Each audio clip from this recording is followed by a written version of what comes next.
Hi, everybody. Welcome to the Case for Construction Culture podcast. We're balancing safety and profitability. I'm here with Steve Brazel. Am I saying Brazel. that? Steve Brazel. Brazel. I don't even Yeah, know Steve's last name. I've known Steve for about 10 years, but I don't even know how to pronounce his last name.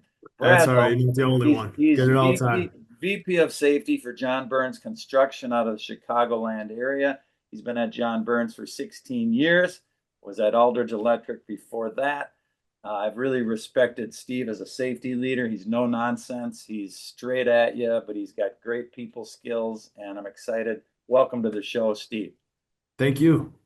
The first question is always, what are you excited about? Because I know safety's not always exciting, Steve. You know, you could have been a football player, you could have been a baseball player.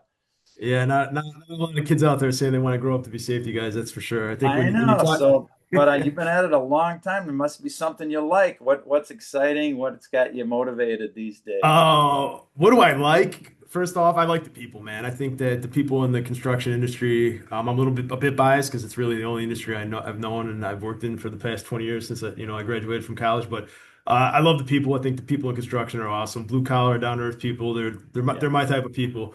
yeah, What am I excited about? I'm yeah, excited. I know it's a lot of people are nervous about AI, and maybe rightfully so, but yeah. I'm excited about the role that AI is going to play in safety moving forward. I know recently we've been experimenting with AI during our safety audits, and we found it to be very beneficial, right? You upload some images and you get some feedback on AI, and a couple times the AI has been able to help us out and identify hazards that we didn't catch ourselves, right? So it's gonna help eliminate the human error, and then also excited about some of the work we're doing here at John Burns. We're moving into new markets, taking on some different work that we haven't done in the past. I'm excited about the challenge that comes with that, learning new work and just growing as a company and as an individual as well.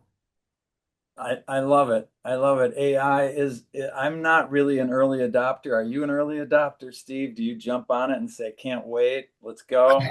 I think you don't have a choice, right? So Yeah. one of the core values of the company I work at, John Burns, is being champions of change, and this is the change, right? It's taking place. So I had a guy tell me one time, if you don't like change, you're really gonna hate being irrelevant, right? So I don't think we don't have a choice, right? We have to embrace it. We have to move forward. It's a great tool. So I think yeah, my attitude is I'm gonna try to learn to use it the best way I can, and hopefully we can use it to prevent some incidents.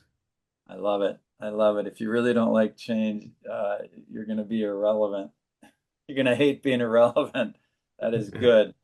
And I'm just curious because I don't recall what percent of the John Burns work is underground pipe work, laying pipe, repairing pipe. What's Yeah. So traditionally, that's been a lot of what we've done in the past, right? That's kind of what where I thought? John Burns Yeah. built its reputation. Recently, I'll say within the last 10 years, our general contracting side of the company has really grown.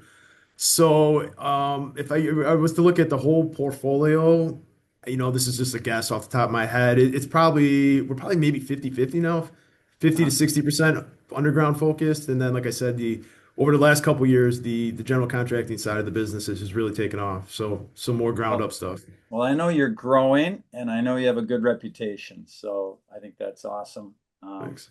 So what are some of the challenges? I know safety's not easy. What are It's some of not. your challenges that you're looking at as we're going into fall and working through the winter? I know everybody works through the winter these days, and I know Yeah, you work in Texas and in Illinois, correct? correct. Yeah, we have a Dallas office as well. I would say, and this isn't unique to John, to the industry, right? It's always getting new people on board, right? Because you need people to build the work. And in Dallas in particular, they've had tremendous growth, tremendous success. And with that comes some big challenges, right? And it's onboarding new people and getting them bought into your safety culture as quick as possible. Because Uh-huh. you don't know where these people are coming from, right? They could be coming from a different contractor that didn't value safety the same way that we do at John Burns, or some of them are even just brand new to the construction industry. And Yep. you hear that common sense word thrown around a lot, right? But it's only common sense if it's common to you, right? So Yeah. it's yeah, trying to get people, you know, get their knowledge of safety up to par as quick as possible, and then also getting them bought into your culture.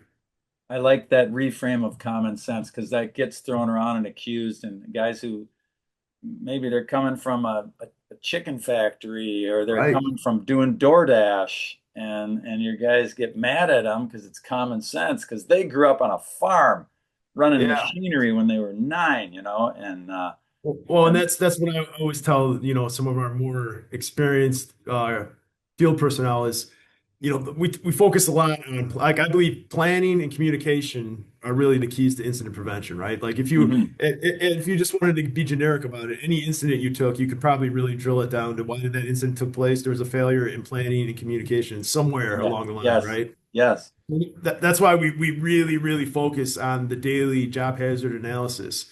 And I like to tell our more experienced personnel, like, maybe that you guys know what's going on, that's great, but like, what about everybody else that's on the job site, right? And really focusing on that communication and focusing on those things that may be common sense to you because you've been doing it for the last 20, 25 years, but are not common sense for the new person that just showed up. He's been in the trade for 6 months. yeah. So it sounds like finding enough good people, making sure they're doing the good planning, making sure that there's good communication. I'm, of course, extra curious about communication. Where do you see some breakdowns in communication, Steve?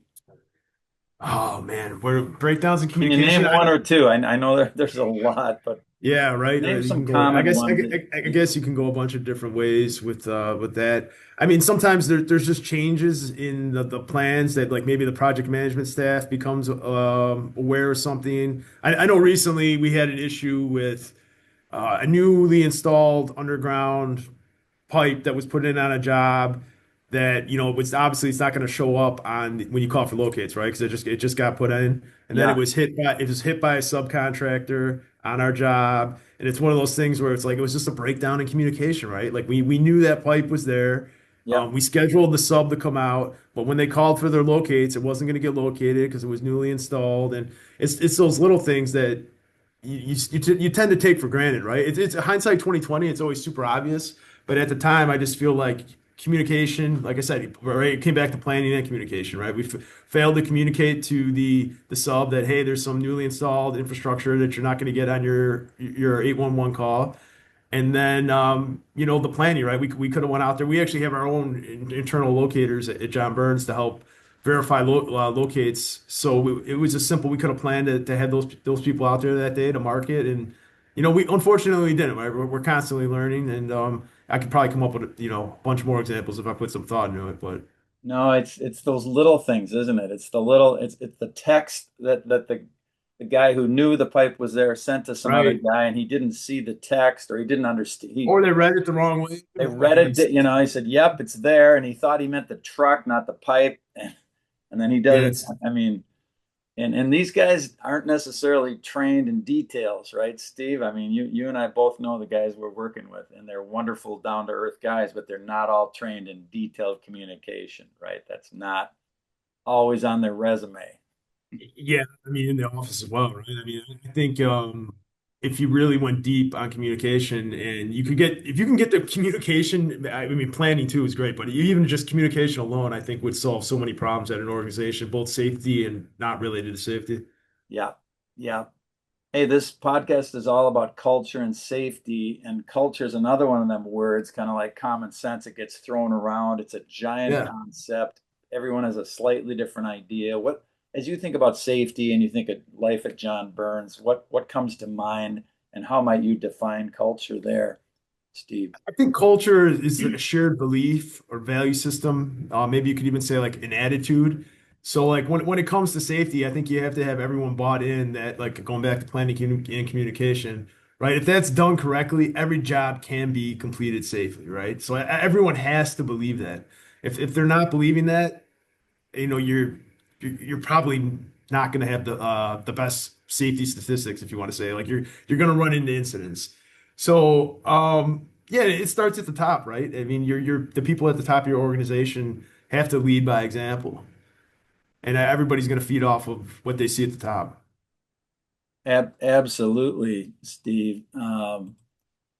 Culture is it's really about what belief, certainly the belief that that you can create a safe culture, the values, the beliefs, somebody defined it recently. They said culture is what people do when no one's looking. Yeah, I like that. And that's different at different companies, right? And I know you guys have a strong culture there. I also know you oversee other safety people. Yeah. Jim, I think he's still around, right? Who's that? Jim Norton. Yeah, Jim Norton's great. Yeah, he's been with us I haven't seen him four, in a 5 years year or now. two. I figured he's still around, Okay. but Jim Norton Yeah, is great. He volunteered at the UCA meeting two, yeah. 3 years ago. I was doing a workshop, and he jumped up and he volunteered to do the little skit on the My Jim's Dog. not shy. No, he's He always was willing to great. So participate. Yeah. you're overseeing safety people, and you're overseeing the Yep. whole program. You're influencing people, Steve. You have to influence people, and every safety person does. And your safety were your safety culture, your results, I think, is shaped in large part by the culture you form, the beliefs you have, the values and communication skills you're teaching.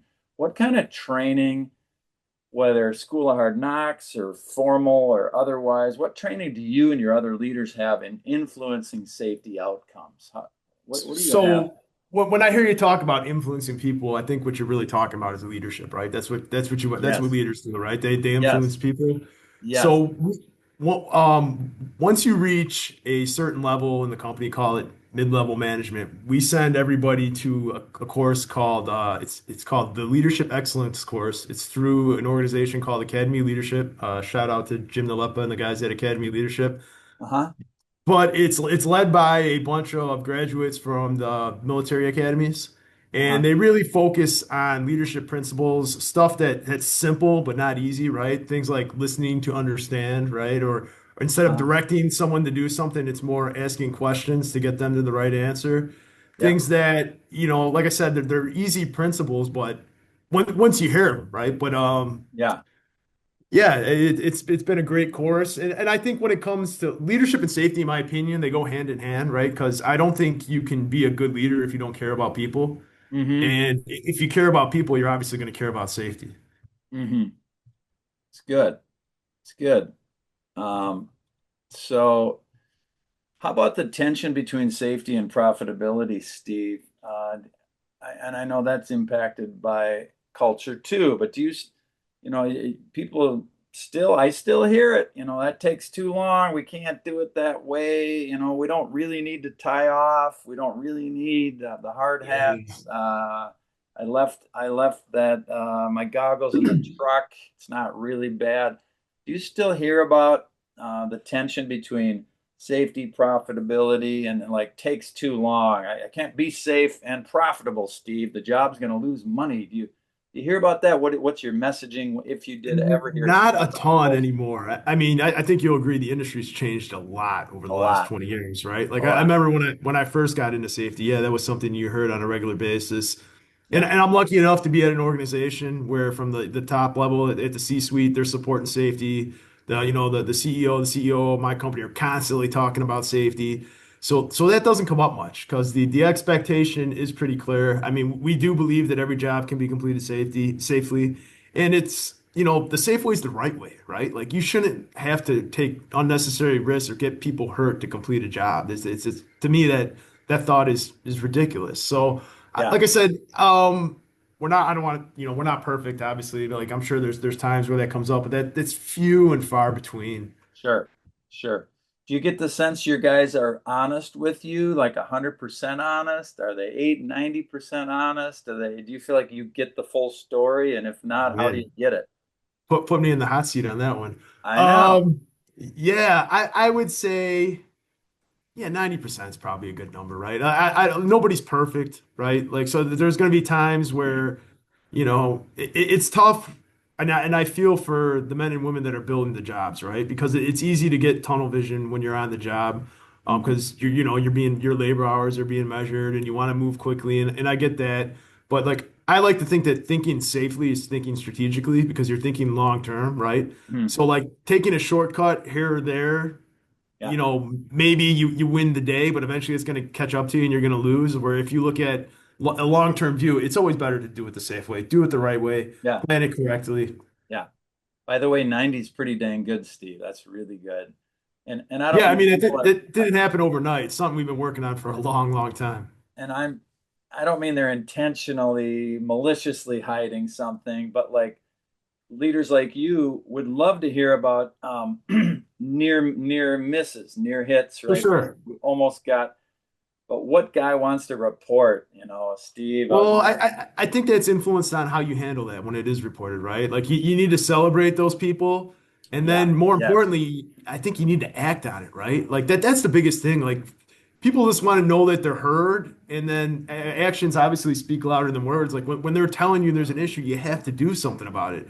Or else, and that's how you build that culture, right? Or else the people in the field, they're just it's all just talk, right? If you're not acting on what you're yeah, saying, because issues are going to come up, right? Like, unfortunately, as much as you you might plan a job fantastically in the office, right? they're gonna And come then up. when you get out to the field, something unexpected is going to happen. And then how does the leadership react from there, right? That's kind of where the rubber meets the road.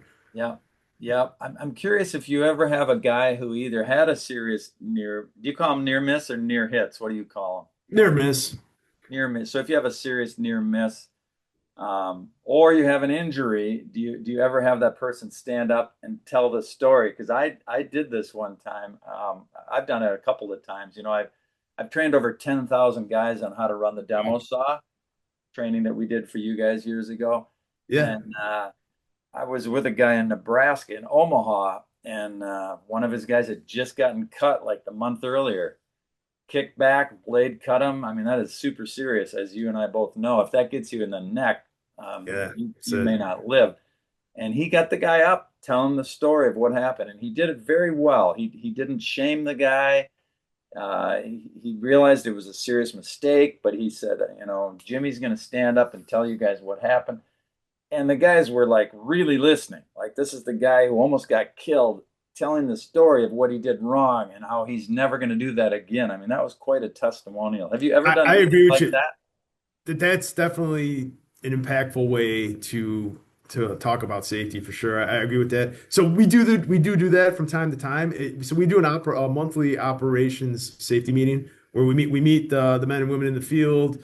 We talk about all the incidents from the previous month. Hopefully not a lot of them, but Yeah, things happen, right? And then yeah, we talk about those lessons learned. And what I found is as that's become a regular thing, people have stepped up on their own, right? And that's a sign of a strong culture, in my opinion, where you can step up in front of a group of your peers and say, "Hey, this is the mistake I made. This is yeah, what I learned from it," yeah, and I'm telling you guys and girls about it so that you don't repeat it. So that has happened kind of naturally on its own, yeah, not every time, some people are intimidated talking in front of large groups, and I understand that, but yeah, I agree with you that it is very impactful when someone is willing to, put their hand up and say, "Hey, I made a mistake, and this is why, and this is what you can learn from it." yeah. Hey, one last question, unless you want to add anything else afterwards, but Yeah, this is an important one because you are trying to influence outcomes. You're trying to change culture, and sometimes that works well, and sometimes it flops. And I've done both. I've initiated things that didn't go the way we wanted, and I've yeah, initiated things that were a complete safety home run, like lowering the injury rate 70% for one company. it's awesome. Have you been part of any even small or big process or change effort? Thank you, by the way. Thank you, Steve. Is there a story you can tell of a flop or a success where you were a part of it and it went well in terms of improving safety? Yeah, I'll go. I'll take you in the Wayback Machine. We'll go back to 2014. Company was growing. I was a safety engineer at the time. There was some turnover at the safety manager spot, so I got unexpectedly promoted into the safety manager spot about 11 years ago. Uh-huh. And at the time, the company was growing, which was fantastic. And like as I mentioned, the challenges with new hires, we were bringing on a bunch of new people, and unfortunately, we were having a bunch of incidents. And in particular, we were having a bunch of backing accidents. Uh-huh. And as struck bys and caught in betweens are in OSHA's Fatal Four every year. Yeah. So I was very nervous that our luck was going to run out and that we were either going to back over somebody or pin them in between a piece of equipment. Yeah. And so we ended 2014. That year, we actually had 14 backing accidents that year. Wow. So things Wow. were trending in a very bad direction. And I was challenged from our president hey, you got to do something about this. You got to find a way to stop these backing accidents from happening. Yeah. So with my team, the safety team, we did a bunch of research and we came up with our circle for safety policy. So if you're in the Chicagoland area and you see these orange steering wheel covers Uh-huh. on the John Burns job, it's part of our Nice. circle for safety policy. You'll see on there it says safety starts here, identify hazards, circle for safety, avoid backing. So we created this policy. Um, we had these steering wheel covers to remind everybody what the policy was. We trained on it like crazy over and over again, circling the vehicle before you put it in drive. Always Nice. using a spotter. If you don't have a spotter, get out. Max speed when driving in reverse is 2 miles an hour. We put signs all over our yards everywhere. We really, really focused on preventing backing accidents from happening. And then, so we put the policy in place. And like I said, 2014, we had 14 backing accidents. We had a 3-year stretch before we had our next one. And now our labor Um, hours have grown tremendously at John Burns. And it's very, very rare that we get backing accidents, knock on wood, right? I don't want to jinx myself. But it's become, like I said, backing safety is now a part of our culture. People know that, hey, we treat backing accidents as 100% preventable. And I have to really, when I'm talking to, the field personnel about this, it's not about the damage to the equipment.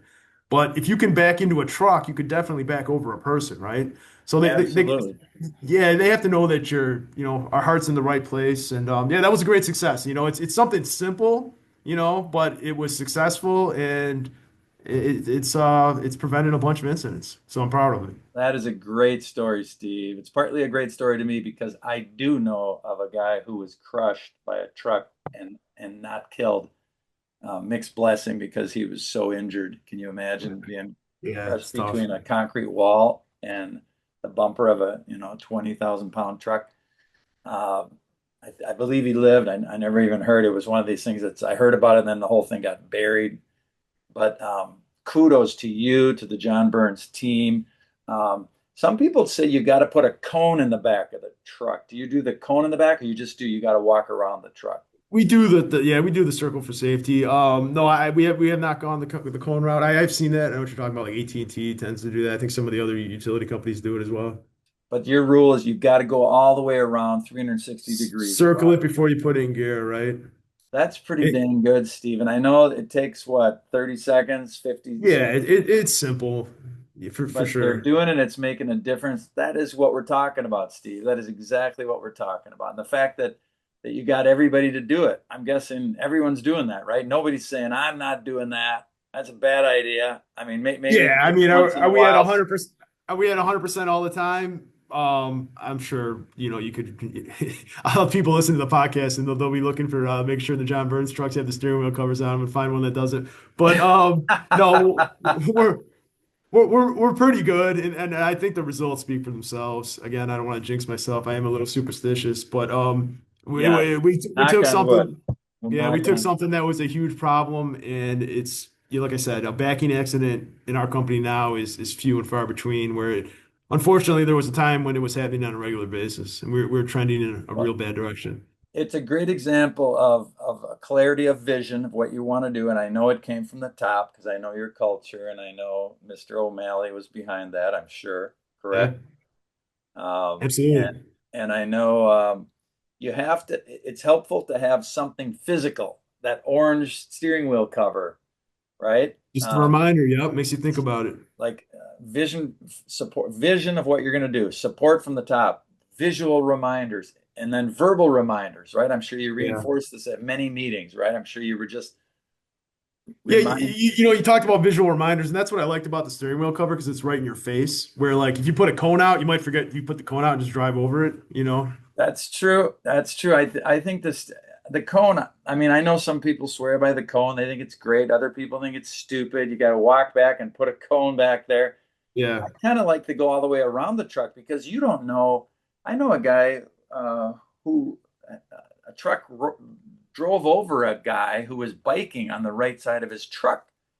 You know what I mean? You jeez. could put a Yeah. cone on the back left side and not see the guy that was on his front right bumper. It was an Yeah, old I mean, lady. this policy was developed from, a bunch of lessons learned. We've had, guys drive away with bins open on the side and then they hit something. So Yeah, that's really the whole circle thing. We had, hoods fly up because they weren't latched down. So that's yeah. kind of where. Like most policies and procedures, it was developed through a series of lessons learned. You might have equipment leaning against the truck on that far back right side that you can't Yeah. see if you just put the cone on the back left. Anyway, I think it's brilliant. I think it's great. Kudos to you, Thank you. Steve. Any final thought from you? I see. I meant to mention the American flag is great. And is that Oh, Michael thanks. Jordan in the It's back? Michael Jordan. Yeah. I That's figured that was Michael Jordan. Chicago kid that grew up in the 90s, right? So that was one of my heroes for sure. I figured you liked Jordan. And any final word you have on the Cubs or the White Sox or the Bears or anything you want to finish with here, Steve? The Bears, who knows? I'm a season ticket holder now for 5 or 6 years, so hopefully I can keep my enthusiasm past 3 games this year. We'll see what happens. I feel your pain being a Viking fan, and we both hate the Packers. We can get on board with Yeah, that. it's one thing we can agree upon. Yeah, But no, that's it. I mean, closing thoughts. I'm looking forward to an exciting end of the calendar year here. John Burns, things are going very well, and safety numbers have been fantastic, and I'm hoping we can keep it up and finish the year strong. awesome, Steve. I hope next time I'm in Chicago we can get together. And thank you for being a 100%. guest on the podcast. Take All care. right, thank you, Tom. Take All right. care.